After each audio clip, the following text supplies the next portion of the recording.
Buenos días, niños. Deseo que esta semana, que ya estamos, ¿verdad? Ya dentro del mes de octubre, pues sea de éxito, sea un excelente día, que todos sus sueños, todos sus anhelos se vayan cumpliendo día con día. Recuerda que siempre debemos nosotros esforzarnos para obtener todo lo que nosotros deseamos. Quiero comentarles que estaré, ¿verdad?, brevemente hablándoles un poquito en este inicio sobre la felicidad. El ser feliz, el ayudar a otros, para mí eso es sinónimo, porque estamos hablando sobre un sentimiento que muchas veces está alejado de nuestra vida debido a diversas circunstancias en las cuales nos encontramos, ¿verdad? Depende del contexto, depende de la situación, de ese estado emocional previo en el cual nosotros estamos. Me gustó mucho esta frase que encontré que dice: quien sea feliz también hará feliz a otros. ¿Por qué? Pues porque muchas veces nosotros reflejamos problemas, situaciones que nos han pasado de manera personal y eso lo llevamos a los demás.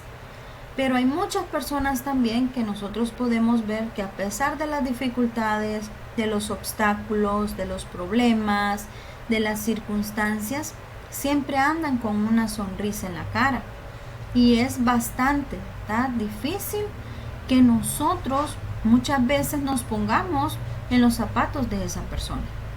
La invitación de este día, chicos, es a que si nosotros queremos encontrar una felicidad de verdad en nosotros mismos, pues lo primero que tenemos que hacer es hacer feliz a otros.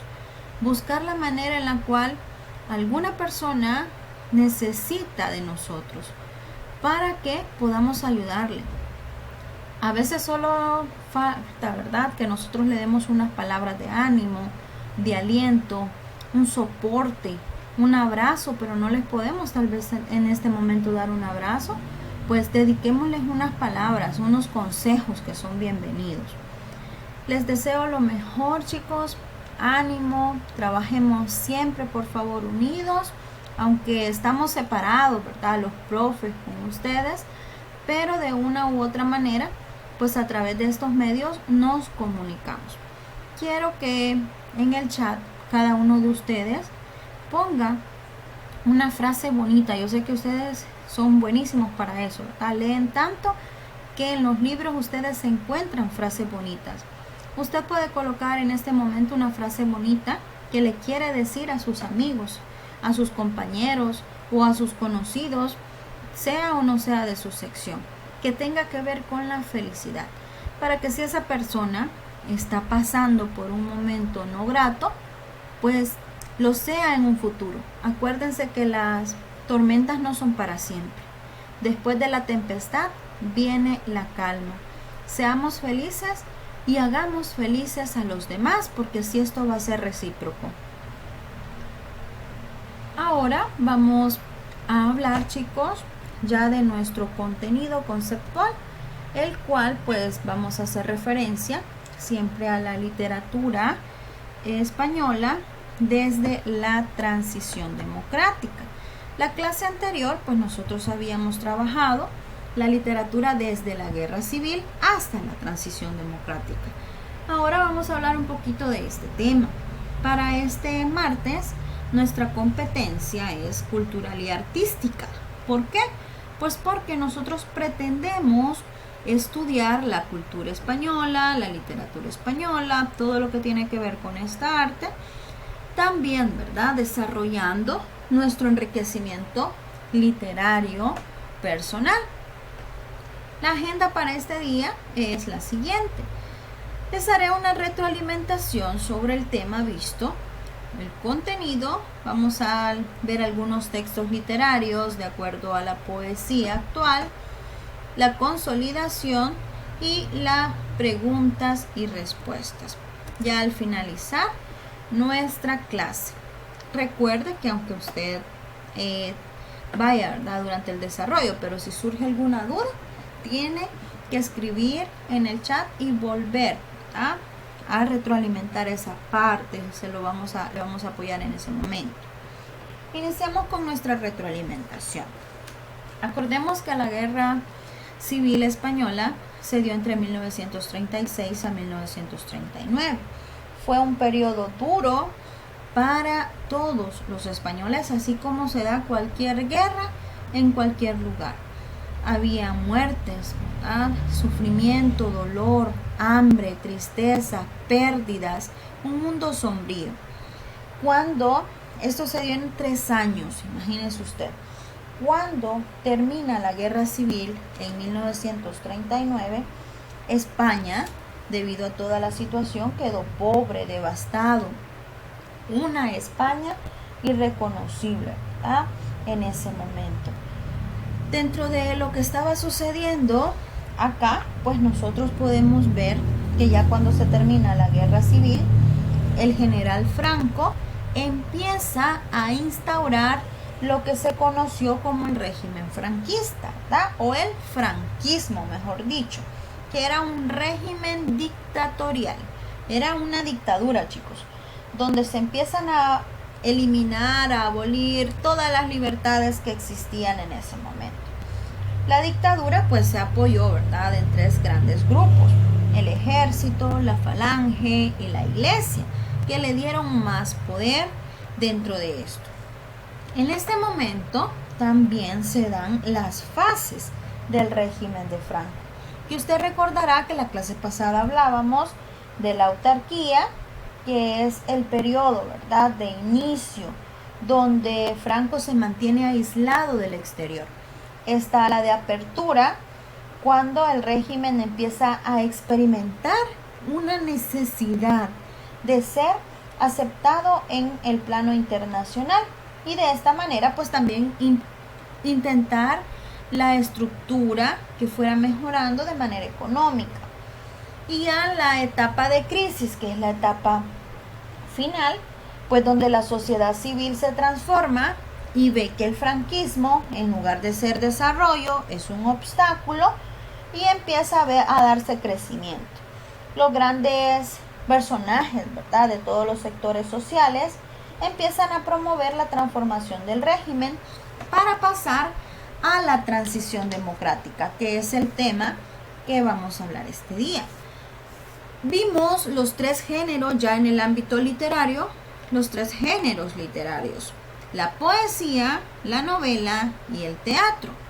Recordemos a sus representantes. En poesía tenemos a Dámaso Alonso, en novela a Camilo José Cela, Carmen Laforet y Miguel Delibes. Y en teatro, por mencionar algunos, están Enrique Jardín Poncela, Miguel Mijura y también, ¿verdad?, el gran reconocido Antonio Buero Vallejo. De estos temas estuvimos tratando la clase anterior. Ahora vamos a partir de la transición democrática hasta la actualidad.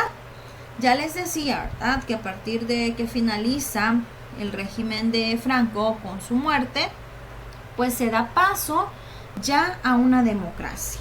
La transición democrática es eso, ¿verdad?, pasar de un régimen dictatorial a una España democrática, donde ya se veían los deberes y los derechos por igual. Dentro de esto, acuérdese usted que en 1975 se da la muerte de Franco, que es la primera frase, hasta el 78 ya para empezar a constituir la Constitución española, valga la redundancia. Acá es cuando acaba la dictadura en el 75, y ya 3 años después viene, ¿verdad?, desde 2 a 3 años empieza ya la verdadera transición democrática. Y el futuro ya de España se ve de una manera muy diferente. A partir de 1980, como usted recordará, que España se convierte ya en la democracia moderna, gracias a todos los cambios que se dieron y a estas personas, ¿verdad?, de los sectores sociales que vieron ese fracaso en la dictadura de Franco. La crisis económica seguía, ¿verdad? Hasta nuestros días considero que todavía España está en una crisis económica. La literatura española actual tiene por lo tanto una gran difusión, grandes cambios, grandes perspectivas. Los autores se hicieron muy famosos y las obras traducidas a muchos idiomas. Dentro del contexto histórico, ¿qué estaba pasando o qué es lo que abordaba, verdad, de esta etapa? Pues primero tenemos a el final de la división en dos bloques. ¿Qué significa esto? Pues que los políticos y los militares se enfrentaron, el occidental y el soviético. Y en la actualidad ya se empezó a ver una necesidad de pactar acuerdos que les iban a ellos a dar una estabilidad mundial. Por eso es el final de la división. Segundo punto, la globalización. ¿Por qué? Porque las sociedades modernas no conocían barreras nacionales, por lo que la economía, conocimiento, lenguas, costumbres, entre otras, cambian, ¿verdad? Todo este entorno y esta situación originó nuevas tendencias. Tercero, tenemos una sociedad basada en el conocimiento.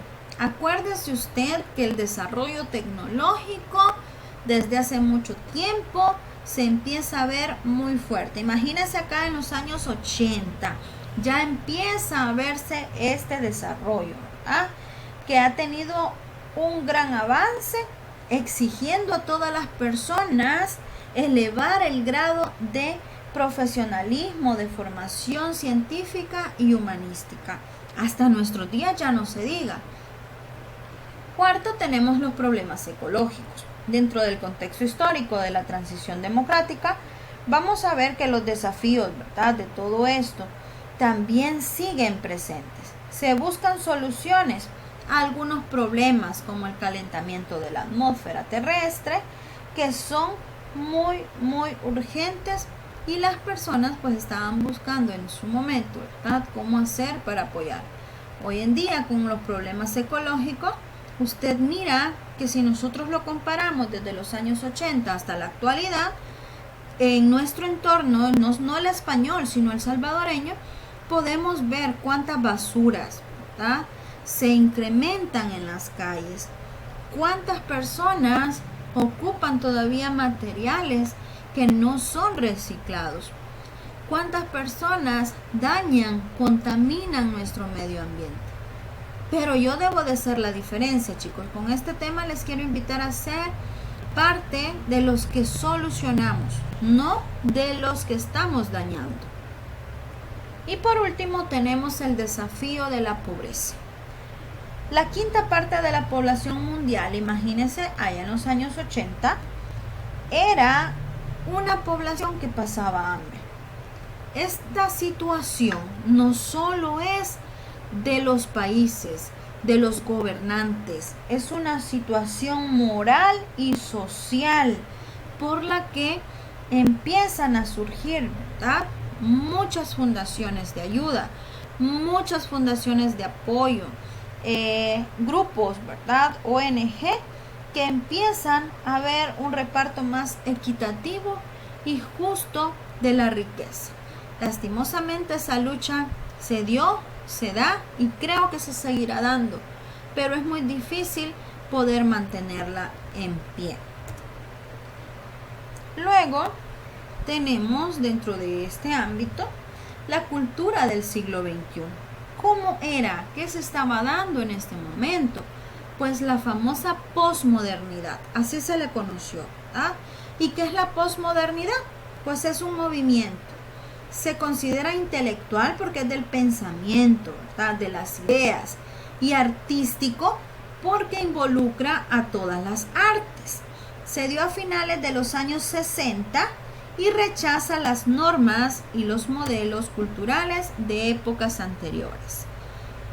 La posmodernidad se divide, o mejor dicho, se caracteriza por tres rasgos.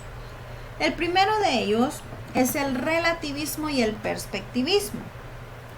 Acá se nos está hablando de que las formas de expresión de todas las personas y la forma de comunicarse no era una verdad absoluta. sino que empezaron a transmitir los intereses de cada individuo, de cada persona, de manera individual y colectiva.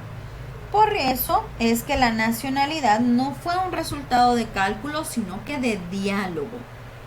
Otro de los rasgos que fue característico de la posmodernidad es el constructivismo. Y el constructivismo se va a basar en construir.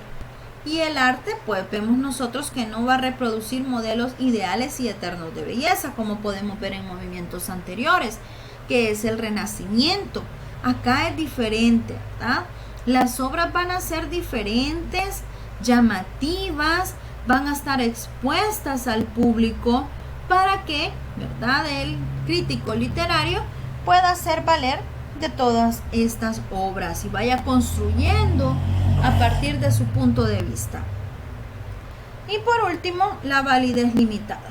¿Qué quiere decir esto? En pocas palabras, que no hay obras de arte duradera. ¿Por qué? Porque son un producto, ¿verdad?, de consumo más, y por lo tanto, pues no se puede decir de que van a estar presentes toda la vida.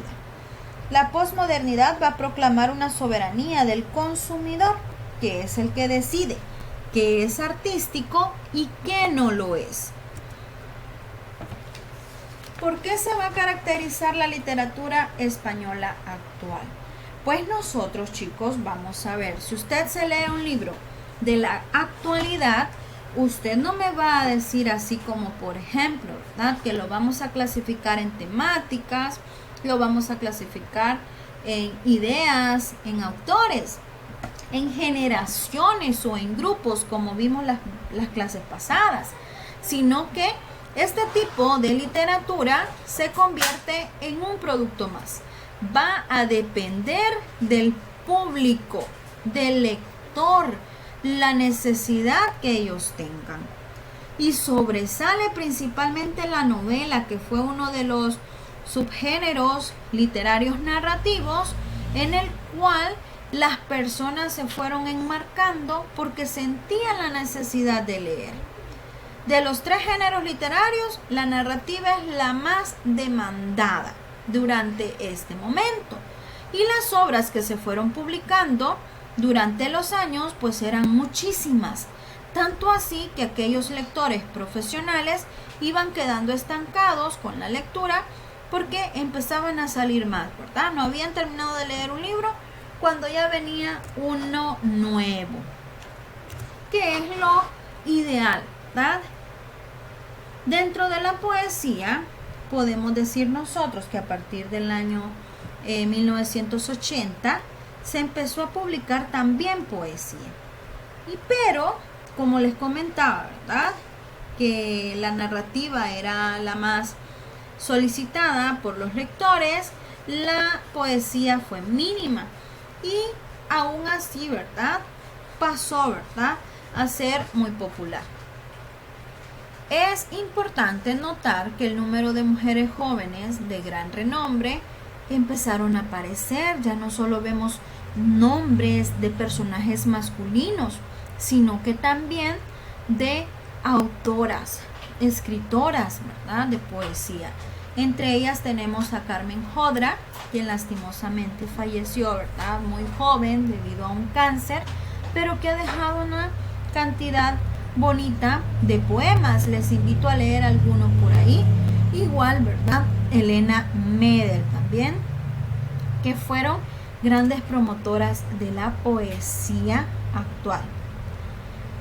Existe una gran variedad de tendencias, de formas, que es muy difícil que nosotros podamos agrupar a la literatura actual. Es por ello que vamos viendo que hay dentro de la poesía tres grandes grupos: la culturalista, de la experiencia, y la poesía del silencio. Dentro de la poesía culturalista podemos notar nosotros que ésta se va a caracterizar por inspirarse en movimientos culturales anteriores. ¿A qué me refiero con esto? Pues que la literatura renacentista, barroca, de la Ilustración el romanticismo, el modernismo, que son literatura anterior, va cobrando renombre. Entonces los autores lo que hacen es ver estos modelos, ¿verdad? Y se dedican a la búsqueda de una belleza mediante una expresión muy cuidada. Y retoman todos estos escritos anteriores o personajes de la literatura anterior para poder hacer sus poemas.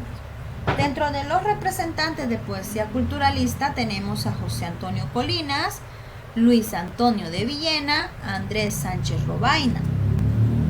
Luego tenemos otro grupo, la poesía de la experiencia.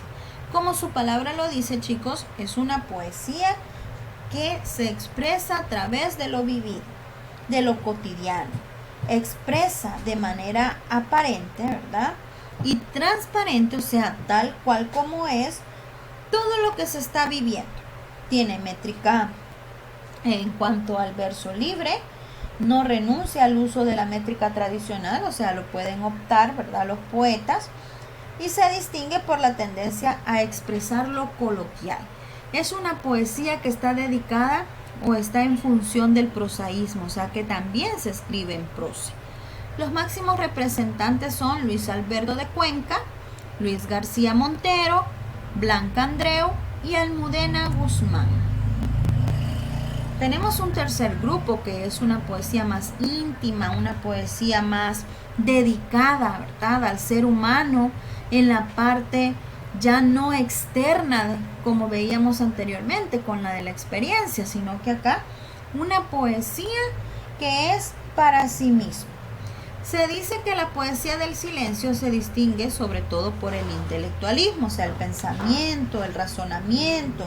Se caracteriza por buscar una expresión más condensada dentro de los textos. Son poemas breves en que el silencio expresa aquello que se calla, expresar con esas bellas palabras. Otra característica de la poesía del silencio es que son poemas breves. Representantes tenemos a Justo Navarro y a Jaime Siles. Muy bien, ahora vamos a pasar ya a la parte de análisis de texto. Les voy a presentar a continuación 3 poemas, ¿verdad?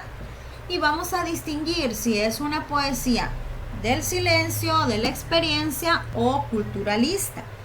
Quiero que en este momento usted lea este poema que dice: Juan de la Cruz cestea en el Pinar de Almoroz.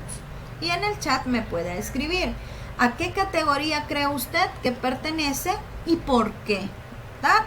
Dice: primero lo derrumbó el cansancio del camino, la hoguera del sol en las cumbres. Luego lo despertó la pureza del aire, y al entreabrir los ojos observó, allá en lo alto, un vuelo de cigüeñas. Más tarde, la plegaria se abrió paso en su mente, como el agua va abriendo paso entre 2 surcos ásperos. Esperaré a la noche, para sentir de nuevo la sed de los caminos, esa honda sed del no saber sabiendo, para encontrar la senda extraviada. Se adentrarán sus ojos en lo oscuro como en maraña de espinos. Luego tenemos Balada o Epigrama de Luis García Montero.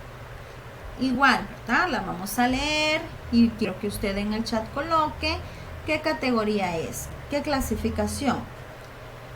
Tú que has sido disc jockey, más o menos, por el suelo de tu generación, sabrás seguramente que la vida es un disco con 2 revoluciones, que dura siempre. Amor nunca se raya, nunca se raya amor, nunca se raya, nunca se raya amor, nunca se raya. ¿Ah? De Luis García Montero. Y tenemos el tercer texto de Jaime Siles, que dice: no lo que dice yo, en él se escribe, ni lo que escribe yo, en él se dice. Muy bien, chicos. Acá tenemos, ¿verdad?, las representaciones de nuestros poemas. Si usted ya lo pudo poner en el chat. Vamos a ver. La primera nos está hablando de una poesía culturalista, porque si usted se fija en el título dice, ¿verdad? Juan de la Cruz cestea en el Pinar de Almoroz. ¿Quién recuerda a Juan de la Cruz? Es un poeta renacentista, ¿verdad? Y aquí lo tenemos. Juan de la Cruz es un poeta renacentista. Y a él es que está dedicado este poema. Por eso es culturalista, porque se basa en personajes de movimientos culturales anteriores. Balada o epigrama de Montero. Es una poesía de la experiencia, porque si usted se fija nos está hablando de algo que ha pasado. El tema principal es el amor y la parte final cuando empieza a decir, ¿verdad?, que el amor nunca se raya, amor nunca se raya, y al final se rayó, porque usted cuando lo está leyendo va viendo como que tuviéramos un disco, ¿verdad? Y se va escuchando y al final se escucha como rayado. Es una poesía de la experiencia, de lo que ha sucedido, de lo que le está pasando en ese momento con respecto al tema del amor. Y en la última, fíjese bien que Jaime Siles nos dice, ¿verdad? No lo que dice yo, en él se escribe. ¿Qué quiere decir esto o a qué hace referencia? Pues cada uno de nosotros puede tener una interpretación. La mía es que cuando nosotros sentimos algo y muchas veces lo queremos expresar, decir, no podemos con nuestro vocabulario, con nuestras palabras expresar. Y es por eso que empezamos a escribir, ¿ah? Pero a veces también cuando lo escribimos, no lo escribimos como lo sentimos o como queremos que se dé a conocer. Por eso es una poesía del silencio, una poesía que hace referencia, ¿verdad?, a lo que se calla. Muy bien. Ya hicimos, chicos, el contenido, un contenido muy bonito, ¿verdad?, que nos habla sobre estas categorías. Este día hemos hablado de la poesía nada más. Vamos a continuar después hablando con la novela y el teatro la próxima clase. Para terminar, vamos con la consolidación. ¿Qué significa esto? Quiero que nos quede claro lo que hemos visto en el tema. Recordemos que en la actualidad es muy difícil que nosotros podamos decir qué características tienen cada una de las partes, ¿verdad?, de los poemas, del género narrativo, del género dramático, porque no la podemos clasificar. ¿A qué se debe esto? Pues a que hay muchos autores y obras que no se agrupan en una tendencia específica, sino que puede ser que el escritor se quiera basar, como vimos en la poesía, en temas de lo cotidiano. Puede ser que el mismo autor nos esté hablando de aquellos sentimientos que se callan, que no se quieren expresar, o que a veces se expresan pero no como deben de ser. Y también podemos tener a escritores que nos van a hablar de movimientos anteriores. Por eso es difícil categorizarlo, ¿verdad?, en grupos específicos. Dentro de ello, pues vemos nosotros el tema de la posmodernidad, que era un movimiento cultural, que era algo que estaba ya entrado, ¿verdad?, en algo moderno, algo de lo que estaba pasando. Por lo tanto, dentro del ámbito literario, vamos a ver nosotros que las obras se empiezan a dar como un producto de consumo más. Empezaron a escribir, llegan a nuestras manos, se da el comercialismo. ¿A qué hace referencia el comercialismo? Pues a que dan, ¿verdad?, como una publicidad que viene a ser lo mismo después unido con las técnicas de mercado, para que esa publicidad de cierto libro que ha aparecido escrito por X autor venga y tenga mayor relevancia. Y vienen a pensar, ¿cómo va a tener mayor relevancia este libro? Pues hagamos una película del libro. Y es por ello, ¿verdad?, que muchos optan por irse a la película y no al libro. Pero les recuerdo que la esencia literaria está en el libro. En las obras nos lo plasman, pero cuando nosotros nos ponemos a comparar obra con el libro, vamos viendo que no se da lo mismo, que le han cambiado algunas partes, las han hecho de una manera diferente. ¿Y cuál es el motivo? Pues las técnicas de mercado, el vender, el dinero, ¿verdad?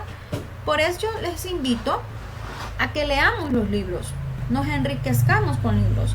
Gracias a Dios en el colegio a ustedes desde chiquitos se les ha inculcado la lectura y así van a llegar, ¿verdad? Primero Dios, en bachillerato, ese hábito lector que usted tiene en este momento se haga más fuerte, se consolide. Y un último punto pues de la literatura actual es que tantos libros que hay escritos rebasa la capacidad de los críticos literarios. Hay personas que son profesionales, se dedican a leer los libros y a comentarlos, ¿verdad?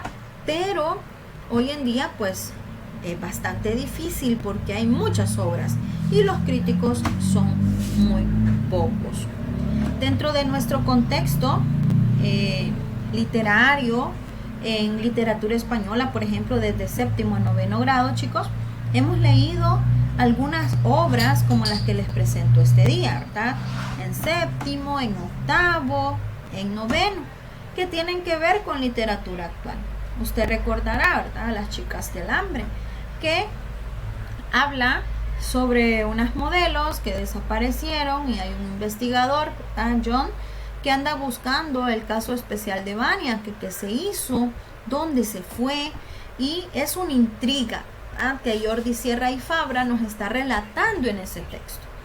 Por otro lado tenemos el tema, ¿verdad?, del acoso escolar tratado en Paloma de Jaime Omar, una obra de análisis muy bonita que vemos que los personajes, ¿verdad?, negativos pueden tener un cambio, pero que lastimosamente ese cambio llega ya muy tarde cuando las cosas ya han pasado de manera mala, negativa. Mi vida de rubia, pues una chica que quiere cambiar su apariencia solamente para encajar en un círculo de personas, pero después se da cuenta que eso no trae beneficios. Paz en el Norte de Jaime Omar, que es una obra que leímos de este año, pues donde nos relata cómo el sentimiento de odio, de rencor, la sed de venganza puede llegar a transformar a las personas. A unas las transforma para mal y a otras las transforma para bien, porque se dan cuenta que lo que están haciendo es incorrecto y llega una persona que influye de manera positiva en ella y hace cambiar ese rumbo para seguir el correcto.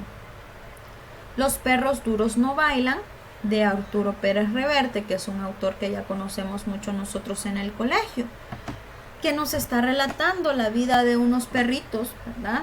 Clases medias, perros aguacateros, como se les llama ahí, ya perros, ¿verdad?, que son de clase alta, cómo se da ese involucramiento, ese pensamiento, y se ve a través de estos personajes animales, personajes también convertidos, ¿verdad?, como en la realidad de nuestro contexto. Las peleas callejeras, cómo se da entre los perros, el sufrimiento que tienen, que nos hace a nosotros valorar más a nuestros perritos.